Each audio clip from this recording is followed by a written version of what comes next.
আসসালামু আলাইকুম ভিউয়ার্স। এই মুরগি দুটো ইকোলাই ব্যাকটেরিয়া দ্বারা আক্রান্ত হয়েছে। সাধারণত দূষিত পানি এবং খাবারের মাধ্যমে এই জীবাণু মুরগির শরীরে প্রবেশ করে। শ্বাসতন্ত্র আক্রান্ত হওয়ার ফলে দেখুন কেমন ঘর ঘর শব্দ করতেছে। এইটিকেও দেখুন ঘর ঘর শব্দ করতেছে এবং শ্বাসকষ্ট হওয়ার কারণে গলার স্বর পরিবর্তন হয়ে গেছে এই মুরগিটির।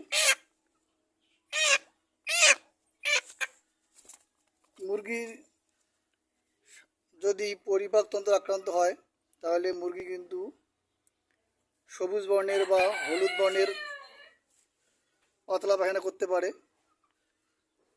আর প্রজননতন্ত্র আক্রান্ত হলে ডিম পাড়া মুরগি ডিম পাড়া বন্ধ করে দিবে। আপনারা যদি সঠিক ঔষধ নির্বাচন করতে না পারেন ইকোলাই ব্যাকটেরিয়ার, তাহলে কিন্তু মুরগি দ্রুত মারা যাওয়ার সম্ভাবনা থাকে এ রোগে।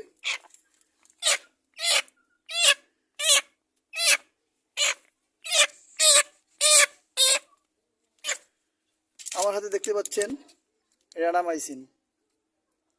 এই র্যানামাইসিন অর্ধেক করে দিনে একবার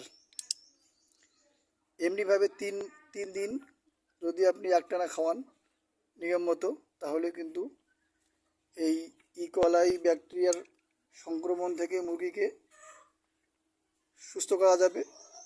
তবে আপনাকে মুরগি যদি এ রোগে আক্রান্ত হয় অবশ্যই মুরগিকে সুস্থ মুরগি থেকে আলাদা করে রাখতে হবে। তারপরে আপনাকে চিকিৎসাটা কনফার্ম করতে হবে, তাহলে কিন্তু মুরগি সুস্থ হয়ে উঠবে। আশা করি ভিডিওটা আপনাদের উপকারে আসবে।